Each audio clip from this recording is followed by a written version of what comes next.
and welcome to Mums at the Table. Now today is our special Mother's Day episode and I am here with some pretty special ladies. I've got to tell you, they've been an absolute riot this morning.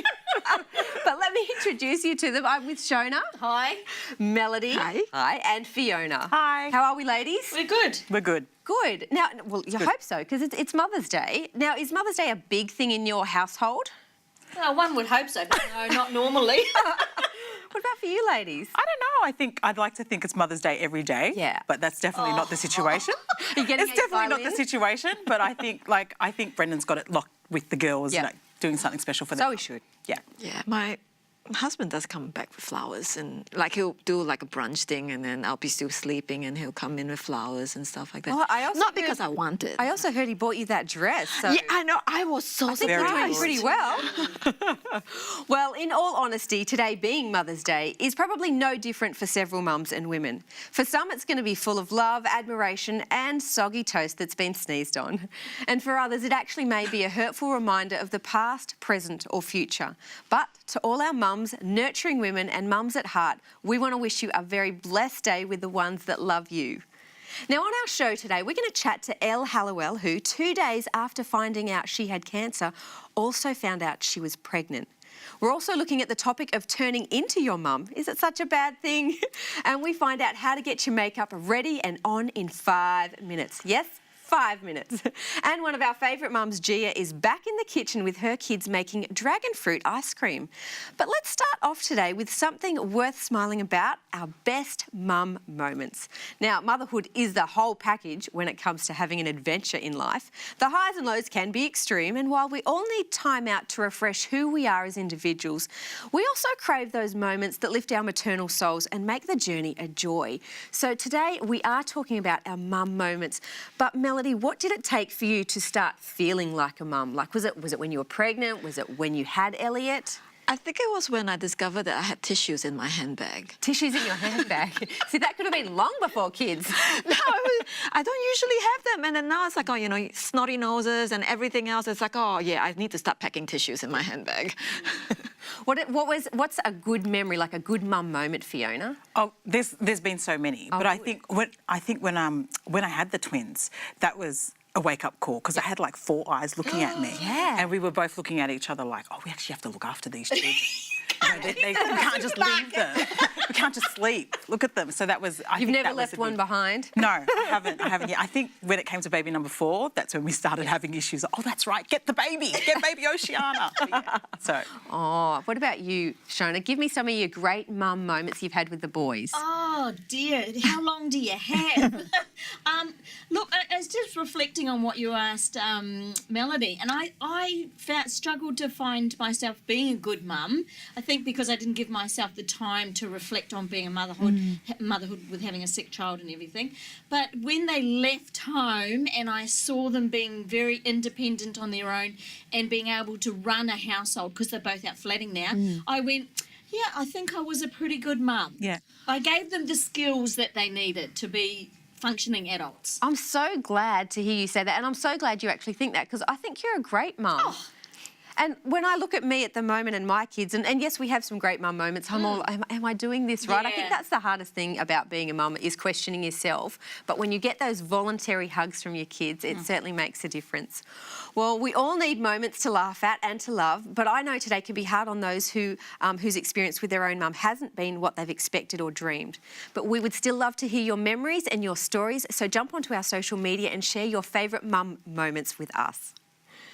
Well, it was Oscar Wilde in The Importance of Being Earnest who said, all women become like their mothers. That is their tragedy. No man does, and that's his. But humour aside, hearing, watching and noticing we become more like our mums can either be a proud moment or a nightmare. Fiona, I'm coming to you first. Do you think you're a lot like your mum? I'd like to think I'm morphing into my mum. I'm going to own it. I actually love the woman that she was and what she represented, but I know I won't even reach that level of standard because she was Hold her really high. Yeah, I do. I do hold her in high beautiful. So regard. what's the one thing that you would like to be like your mum? Look, we live different lives. She lived straight and narrow. I was definitely not straight and narrow. Wild child? But as a mum, I can respect what she was trying to teach me growing up. You know, love for God, love for family, love for education. And those are things that I find that I'm pushing on my children. So I definitely feel and want to morph into it. So it's a compliment if someone says, oh, you're just like your mum. They haven't said that yet, though. Still waiting. I'm still waiting. Hint, hint, people. But yeah, actually, what you said really just kind of resonated with me because it was this love for, love for education that I really appreciated in my mom, as well as she's always had this mantra, let them chase their own dreams. And so she's never told me, oh, you need to be an accountant or a lawyer or whatever it is. It was just do what your dreams tell you to. That's really nice. So she just gave you the opportunity to have your own wings and go. Yeah. Do you think you'll do that with Elliot? Allow him to, because I find sometimes I'm pushing the doctor agenda. Come on, girls, Dr. Tia, like I'm trying to push. Whereas my mum never did that to me. So do you find you might do that with your son? I'm trying not to, but I'm afraid I might. I think my dad always says to me, like, you're always going to give your kids issues. He always reminds me of that. I'm like, thanks. But there are so many qualities in my mum that I would like to hope that I've taken on. Like, she just went to the effort of cooking everything from scratch for us. And I think that's where I got that love of well, it's probably not a love, but that's why I do that. Like, some of the things that she, I guess, ingrained in me, the things I've taken on. But do you think, because I know lots of people who will roll their eyes when they hear that someone said, you're like your mum. Why do you think it is that people are rolling their eyes? Do you think it's an independence thing? They want to be their own selves, or? Maybe growing up we try so hard not to be our mums and to be our own person. Well, so to be associated. Especially when you're a young teenage girl, the last thing you want is for someone to say, oh, gee, you're like your mother. Yeah. Because at 16, your mother's not the person you want to be like. And for some people, they're recovering from their childhood, which is definitely not what I want to be as a mum. Like, I don't want my daughters to be like, I'm recovering from my childhood. What we want to do is revive our children and empower them with whatever as best as we can. Yes. Yeah. I'm really grateful. I think I've morphed into my mother-in-law. Oh, lovely. Oh, lovely. I think one of the things I often ask myself is when I'm being a mum, do I want my kids to turn out like me? And we won't answer that question right now. Won't we? No. But whether you have become your mum or not, we can't deny the impact that mums have in our lives. And one practical way you can have that positive connection is in the kitchen. We're going to take you into ours. Here's Gia and her kids making dragon fruit ice cream. Hi everyone, this is my BFF Hannah. And Hannah, what are we making? Dragon fruit? Dragon fruit ice cream. We are making dragon fruit ice cream. Does Mummy make it at home for you? So we've got Hannah here today and we're playing dress up. So what are you guys dressed up as? I'm an angel and Hannah's a fairy. Are you a fairy? Cool. And you've got your flowers over there. I can We're see. both stuff that fly. Yeah, you're both stuff that fly. You're both things And that my fly. mom's a tiger. I'm a tiger. I don't know what to dress up. Like, all their dress ups are really tiny, so I wasn't going to fit into them. Okay, so we're going to make dragon fruit ice cream. And the reason why I love this ice cream for the kids is because, first, it's healthy. Second, it goes pink, bright pink purple because of the dragon fruit. And you can buy frozen dragon fruit in the freezer section at the supermarket, or you can just buy dragon fruit now that it's in season, cut it up and freeze a bunch of it. So are you guys ready? Yeah. Yes? Okay, let's go. So we'll put the frozen... So you just put frozen fruit. I've used banana to make it sweet. You push it in. Whoa. And the dragon fruit, which is down the bottom there. Wow, there we go. So I've just got frozen fruit, and the two that I've used is banana and dragon fruit, because banana will give it a sweet flavour. Can I put the maple syrup? You put the maple syrup in. There you go, just a touch of that. Not too much. Just gives it a little bit of sweetness. You don't have to put it in there because the bananas make it sweet enough. And Hannah, I'm going to get you to turn this on when we're ready. Are you ready? Okay. Now I'm just going to add a little bit of non-dairy milk. But because we want it an ice cream consistency, we're not going to put too much in there, but we'll add some as we go, depending on the consistency. Now, I've got a high-speed blender. If you don't, and you just have a normal blender at home, you can use a food processor instead, if you've got a food processor, or you can use your own blender, but just let it thaw out a touch, okay, so that it's not too hard on the blender blades. Go. Yeah, and can you turn this a bit for me? Turn it, and I'll tell you when to stop. Go, go, go, go. Go. Okay. That's good. This is amazing. I didn't add any more milk to it because it's got the consistency I wanted. I wanted like an ice cream soft serve consistency. Do you guys want to try some? And you can tell the audience what you think, okay? So this is what the consistency is like. And look at that colour. The dragon fruit just brings out that brightness and the kids love it because it's pink. Is that right? Even the boys like it. They're like, whoa, that's pretty bright. So how about we try some? Well, yeah, there you go. Can you try it first and tell us what you think, okay? Can you try it for me, Hannah? I want you to tell me what you think. Okay. Is it good? Can you tell the people how good it is? It's good. It's good. Thumbs up. See you next time. I'm going to put some sprinkles on mine too. Woo! Make it nice and colourful.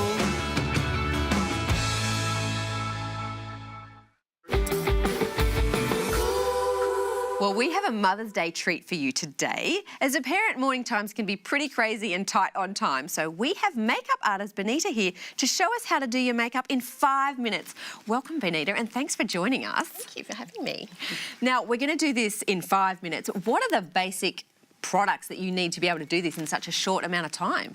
Well, I've cut it down to 6, but it really just takes practice. So once you get the hang of it, you'll be able to do it yourself, but to begin with, we'll just show you how to do it. We'll get started with Donna, my model here. She's got 2 beautiful girls. And Hi, Donna. So we'll let you sort of get going. You stay on top of it all, but walk us through what you're doing as you're doing it. the first product that I like to use is tinted moisturiser. Okay. This is actually the It Cosmetics CC cream, and I'll pop it on using my fingers. So does this then mean you don't need to use foundation or moisturiser? Or This anything is else? a quick 5-minute face so that you can quickly get it on in the morning and Yep. look presentable for the day. Yep. It's not like full makeup with Yep. full eyeshadow and contouring and all that. But it will get me through the school gates without people getting horrified. So you don't look like you've been attacked by the birds on the way to school. Absolutely, yes. I am all ears.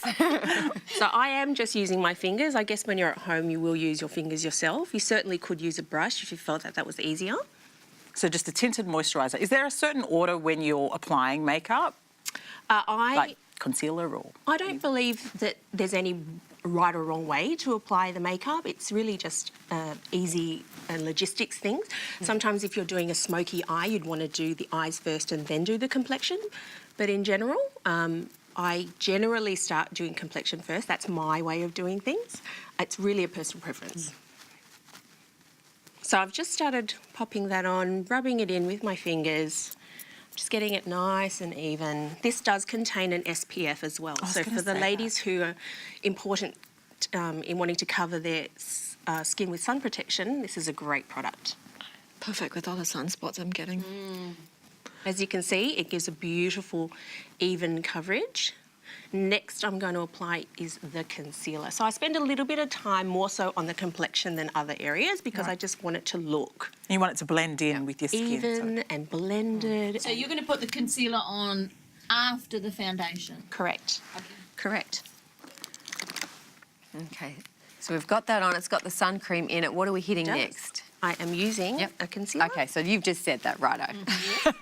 And this I will apply directly on top of the eyelid and underneath the eyelid Oh, why are we doing that? because it evens out any imperfections and redness on the eyelid so that you don't look like you have bloodshot eyes. If you have redness in your eye or on your eyelid, it actually makes you look even more tired. Right, that's a great tip for me. Yeah, For us, great tip for lots of mums. Especially when you've got that new baby screaming at 3 in the morning. And you're still trying to look like you've got it together the next day. Again, I'm using my fingertips, and in this particular case, I'm using my ring finger because it's small enough to get right into the corner of the eye and strong enough to just gently push that product into you're the actually skin. dabbing, not rubbing. I'm pushing and pressing. Right. With concealer, I'm pushing and pressing just to cover it in. I don't want to rub, drag the skin and make it feel uncomfortable. I'm really just wanting to... Okay, so what are we looking at next after that concealer around the eyes? No, I'm not going to do around the eyes. I'm Okay. actually going to put multiple stick on, which is a product which you can use on the eyes, lips and cheeks. In this particular case, I'm using it on Donna's cheeks. Look how beautiful that colour is. That Nude by Nature stuff that you can just apply. What do you think about those products, like the Nude by Nature? You know, you can use it on your mouth and your blush, as an eyeliner. That's the same sort of principle that you've got there with that. I haven't actually got that Nude by Nature product myself. I only Okay. use their complexion products at All this right, stage. so we've got about 1 minute left. How are we going? Well, I will quickly pop the foundation on. So Pressure. I do use 1, 2, 3. the Nude by Nature powder. So when you mention Nude by Nature, this is a So that's just beautiful like brand. That's like a powder? finisher. A finisher? Yep. So if instead of 5 minutes I have 1 minute, what should I use? What is the one thing I should use? It's up to you because really you need to focus on what's your main concern. Do you have skin issues? Do you have eyebrow issues? Do you have? Do you love your mascara the most and you don't want to? Yeah, I guess everyone's different when they look at their face. There's one thing they sort of want to, make look good more than the others, I guess, if you're doing a whole minute. Yeah, the whole thing. That looks really natural though. I find like as I'm getting older, you definitely have to try more. Yeah. Spend much more time getting ready. That's for sure. Okay. I'm So popping how are we going there? popping the lip gloss on. I was going to say, it's almost like a reveal to me because Benita's between me and Donna, so I'm going to get this exciting reveal, I think, in a moment. So we're on our last bit. Certainly one more bit with mascara and we're done. Wow. So we've got. May I get you to look down for me, please? So Donna, how are you feeling? It's beautiful. Oh, It's good. really soft and feels natural. It's lovely. It doesn't feel thick. And it's As a I great said, it takes- everyday look, isn't it? Yep. Every day, Very which is the natural. I ideal. was going to say it looks natural. Yep. I got It's a not- sneak peek. There's no eyeshadow here, obviously. I do have a product, the multiple stick. You could put a little bit of colour on the eyes if you like.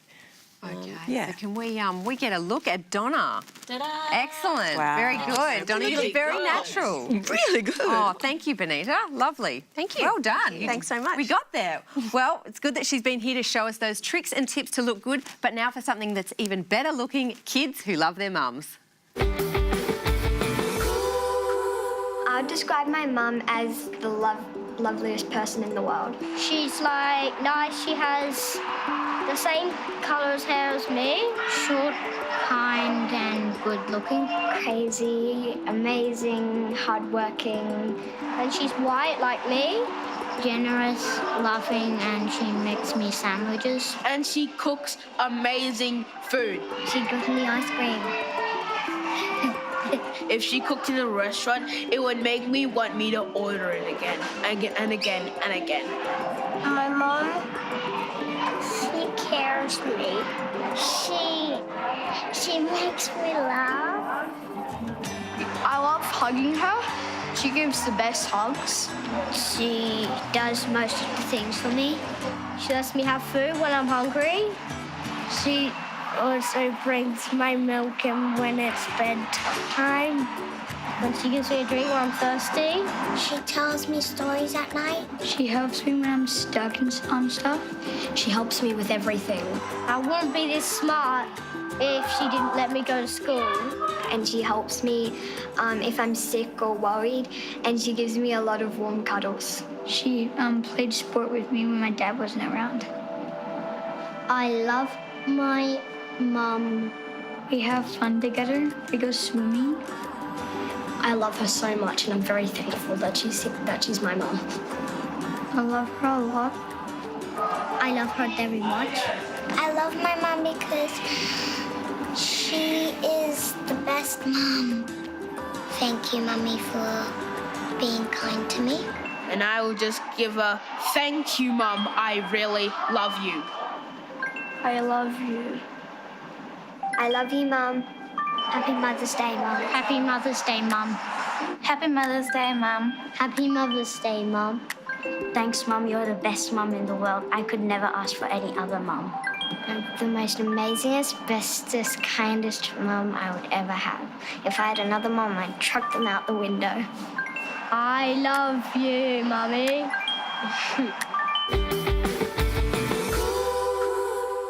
Years ago, Australian journalist Elle Halliwell was diagnosed with a rare and life-threatening form of leukemia. 2 days after hearing that bombshell, she found out she was pregnant with her first child. Now, today we're sitting down with Elle to talk about her story, the decisions she had to make, and what life is like now as a mum.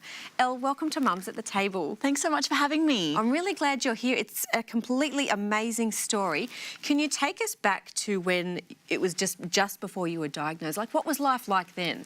It was busy. Yeah. And I'm sure most mums will say yes, well, we're all busy. I was working at the Daily Telegraph. I was also juggling a radio gig and a TV gig. Fashion Week was coming up. I was a fashion writer at the time. And I was just so stressed and so busy. So health really was kind of at the bottom of my priority list. Yeah. It was the last thing on my mind. And I went to get a bit of a routine checkup after just having a bit of a stomach bug. And some tests came back a little bit abnormal.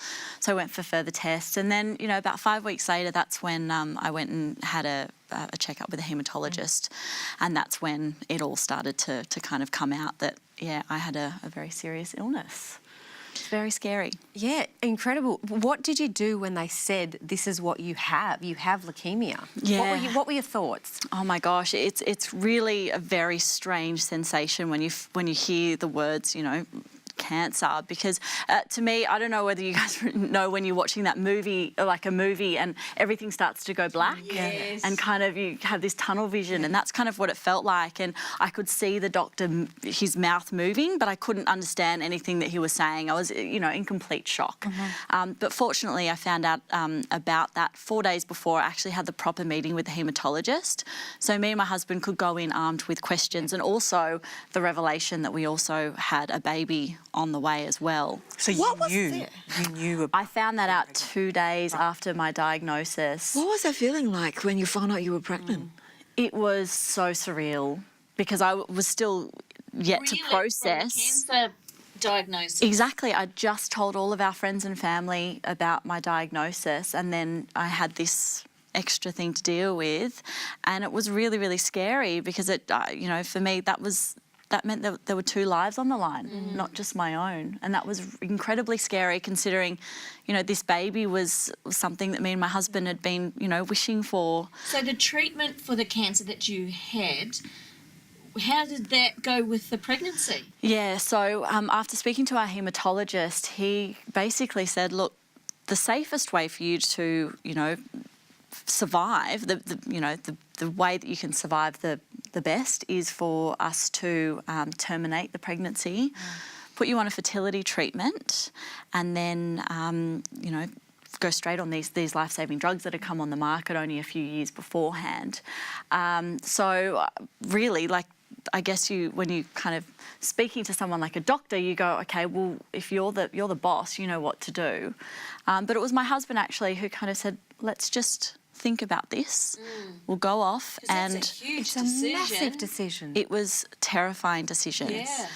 Because unfortunately the drugs that I was to be taking, you couldn't take them during pregnancy. So it was a very, very difficult choice, and we actually went and got a second opinion down in South Australia with a world expert in the leukemia that I had. And it was him who kind of gave us the confidence to kind of go, no, okay, I think this is meant to be, this baby is meant to be in our lives. So and essentially, we're going to... you had to decide between your life and your baby's. Yeah, it's because it's such a rare form of cancer. There hadn't been many kind of precedents. We didn't really know how the cancer was going to react with the pregnancy. The title of your book was The Mother's Choice, and that was essentially what you did, wasn't it? Like your mother's choice, you chose your baby. It was a very scary choice to make. And one thing that I think is really important to mention as well is you know, my situations were very unique to me, and it was definitely a decision that we didn't take lightly. Yeah. And I think, you know, I count myself so fortunate that we ended up getting, you know, through the pregnancy, and, you know, I gave birth to a beautifully healthy baby boy.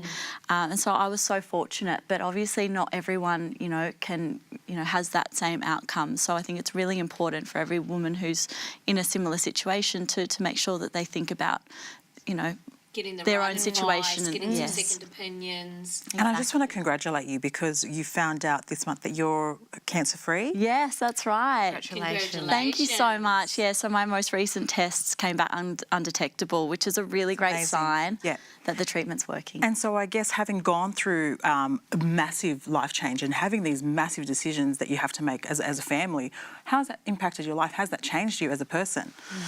Yeah, it's fundamentally changed me. I'm definitely not the same person as I was, but I think as well, becoming a mother also changes you. You know, Yes. so dramatically. Yeah, we can all resonate with that yeah, one. that's Yeah. right. So it's hard for me to know whether it's because of my illness or motherhood or a Right. combination of both. I believe it is a combination of both.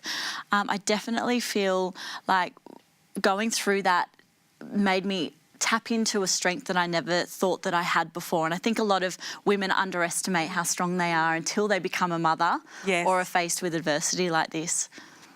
So just going back a bit, like I can see the elation on your face now with the great news you've had this month. When did you allow yourself to be happy that you were pregnant? Because that would have been really mixed feelings for you. It really was. And I think one of the most soul-crushing things was having to tell my family and friends when we were ready that I was pregnant, because rather than, you know, hugs and elation, it was very much like, I am so sorry. So on my birthday, which was when I was in my late second trimester, we actually had a gender reveal, and we invited all of my friends and family, and we cut the cake so that we could find out whether it was a boy and a girl. And for me, that felt like the way I should have felt when I announced that I was pregnant. We got to share that joy because I was kind of so far through in my pregnancy. And it was just a beautiful way to kind of mark the special moment in our lives. It was really nice. Oh, I'm so glad that you get to have that. It's been our Mother's Day show today, and earlier we were talking about some of our best mum moments. Can you tell us any of yours that you've had with your little boy? Oh my gosh. I think the first moment that I met him was just so profound because we'd both been through so much over the last few months, and it was kind of just like this mix of relief and just amazement. So yeah, I really felt like an incredible mum when I first met You're an him, incredible you know, woman. knowing you know, all of the journey to get to that point. So for me, yeah, that's it. And also, isn't it the most amazing thing when you get to wake up and go into their room and say good morning and you see their little sleepy eyes, morning, mummy. It, you know, that just makes me fall apart every day. And it's lovely when you see them asleep as well. Yeah, I co-sleep so that I wake up with these eyeballs on my face. Anyway. Elle, thank you. Like you've shared your journey with us. I think I feel blown away. I feel amazed and inspired by what you've been through and what you've dealt with, and you've done it amazingly. So well done, and we wish you and your family all the very best. Oh, thank you so much, and happy Mother's Day. Happy Mother's Day. Mother's Day to you. You too. Thank you. Thank you. Well, to the gorgeous mums I've been chatting with here today, Shona, Melody and Fiona, thank you. And to the mums at heart, thank you for making our homes a much better place. From our table to yours, we want to wish you a happy Mother's Day. See you next time.